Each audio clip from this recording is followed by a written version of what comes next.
Hey, so what's up? I'm Tyler Bell. I'm the host of the Westside Fairytales, and this is one of my little blogs I'm doing. It's super informal. I don't like that cut every 5 seconds and that YouTube humor where it's just somebody does this face and the camera just zooms in on them. It's a lot of extra work and it doesn't really convey much more. I guess it can keep you watching, but who watches YouTube videos? I just turn them on in the background and listen to them anyway, like half the time. So that's kind of what this is. I'm more of an audio guy anyway, but the camera's on because you can't upload just straight audio to YouTube. Gotta have some video on it, so you get to see my pretty face. Anyway, the purpose of today's video, it's something I've kind of been meaning to talk about for a while because I think it's a pretty interesting concept, and that is horror, the horror genre, as an inoculation against fear. And I'll go into that a little bit more. Jeez. Speaking of fear, there you go. Emergency alert.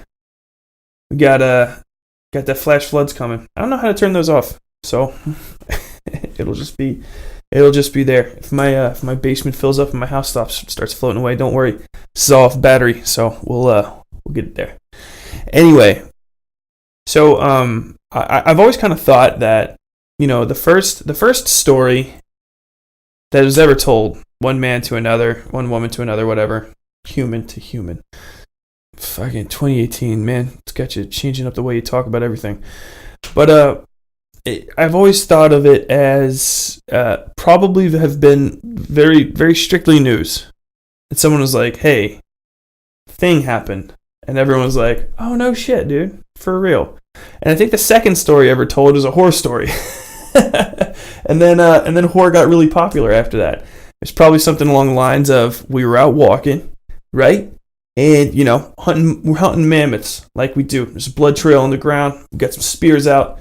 And then as we were going through the jungle, I heard some rustling, right? I saw a shape above me, and then a fucking jaguar fell right out of the trees, and it got Mike, and Mike is dead. It bit him right on the back of the neck and dragged him off. And we found him. He was partly eaten. Chunks of him were gone. It was really gruesome. And the first horror story was probably like that. I like to think of there's like basically like 3 or 4 different types of like true horror. And it's like injury, sickness, and alienation. It's basically the 3 types of horror that you can get. Being alone, being sick, and being hurt.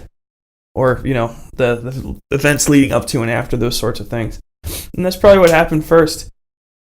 And I think the value of those stories is multifold. I haven't really thought ahead to think of exactly if it's trifold or bifold or quatrefold.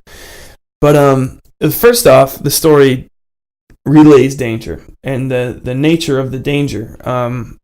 For back then, it was nonfiction at first, but then these stories kind of evolve, and you see the archetypes of them, especially even in modern horror.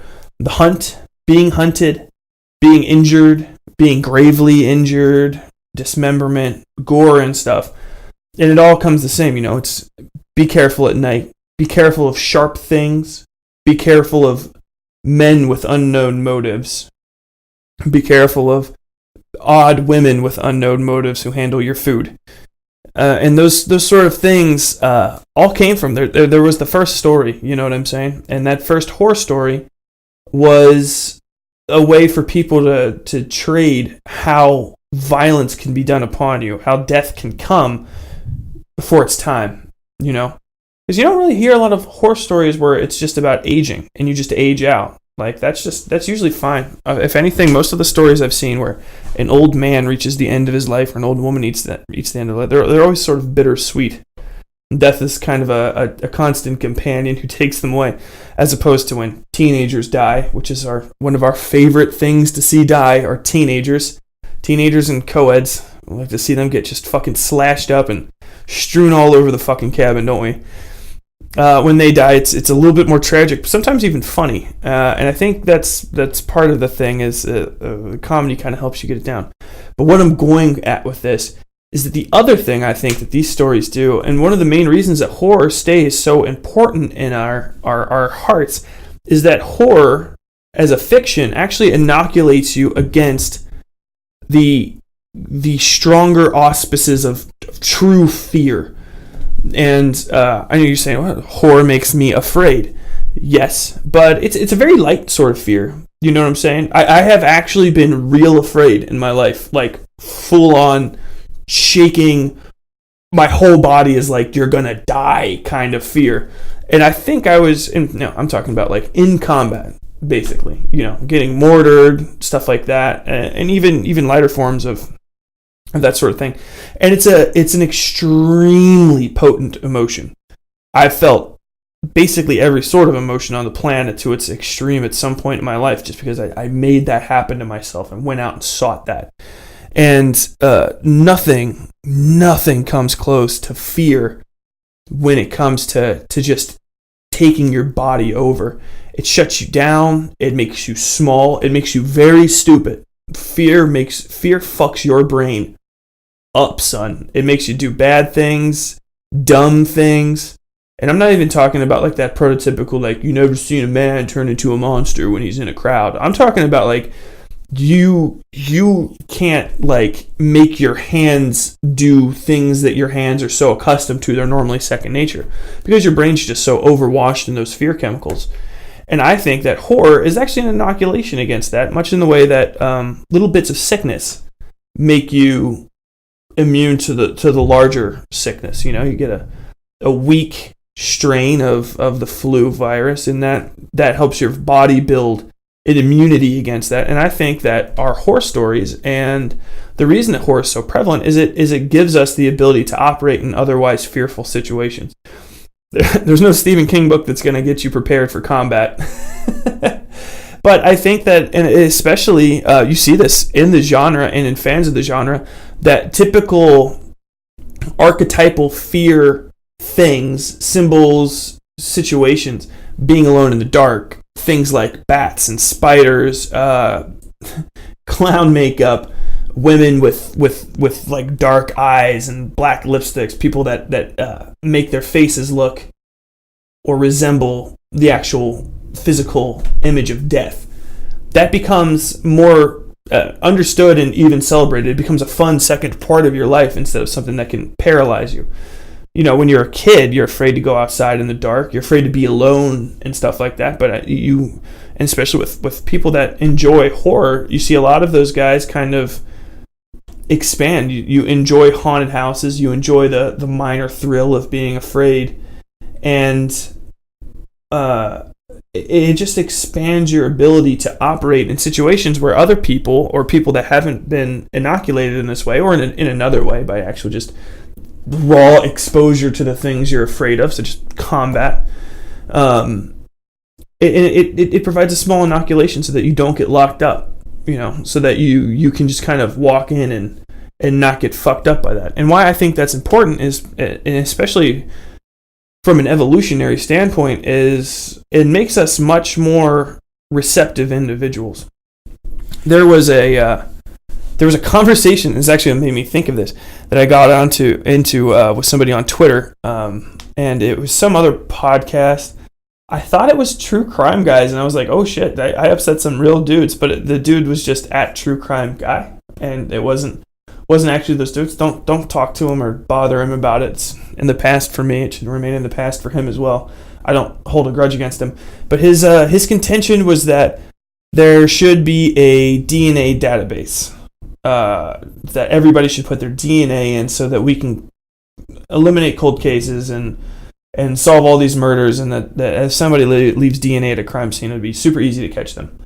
And my contention with that is that that's a gross amount of responsibility to give the government.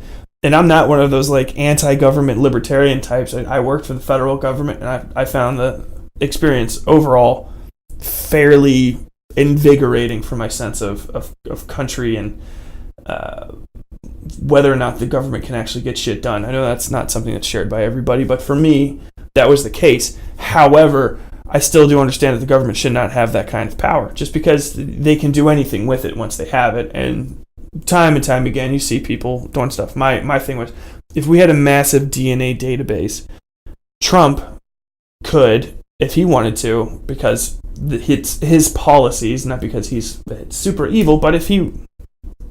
Okay.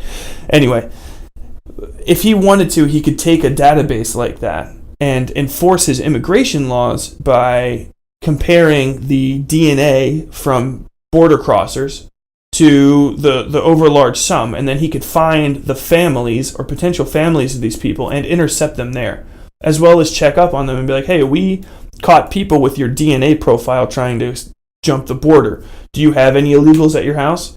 And if that doesn't actually scare you, I don't know what will.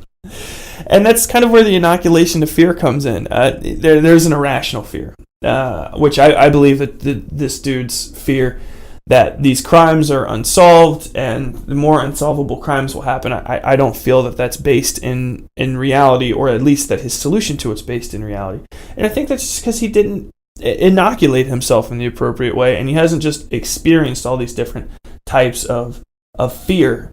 You know, the 1984 would kind of inoculate you against that, and you just say like, oh, okay, the real fear isn't that I could be hurt, it's that I could give away so many of my rights that the being hurt would be utterly inconsequential. I wouldn't even have a life to lose.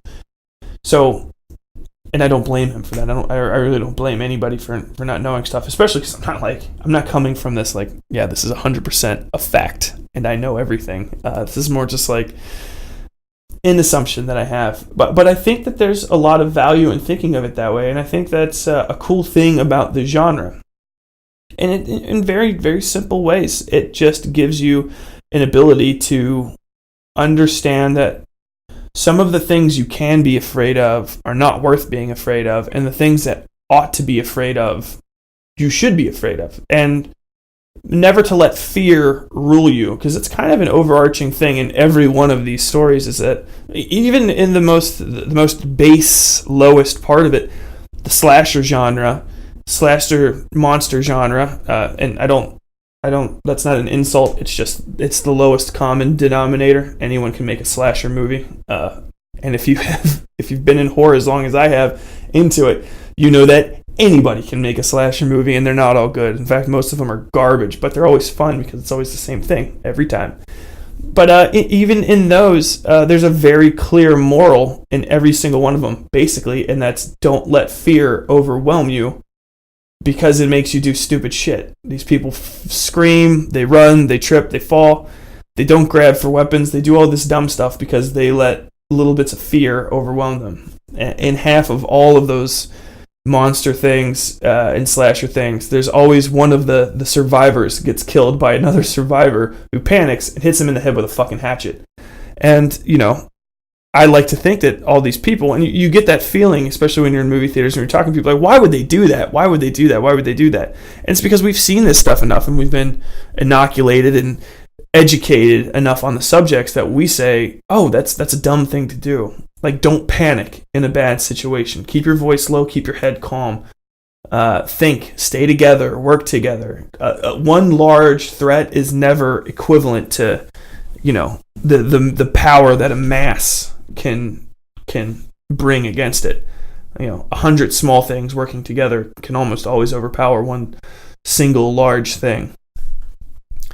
And I don't know where to go much after that. I think I kind of got the entirety of that thought out.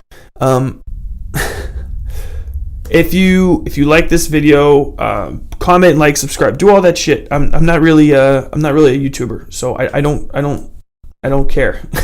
I'm not gonna put a terrible amount of effort into these videos. This is kind of an ancillary thing that I do for my fans and my podcast, because they ask me these questions, and I feel like this is a great way to answer them.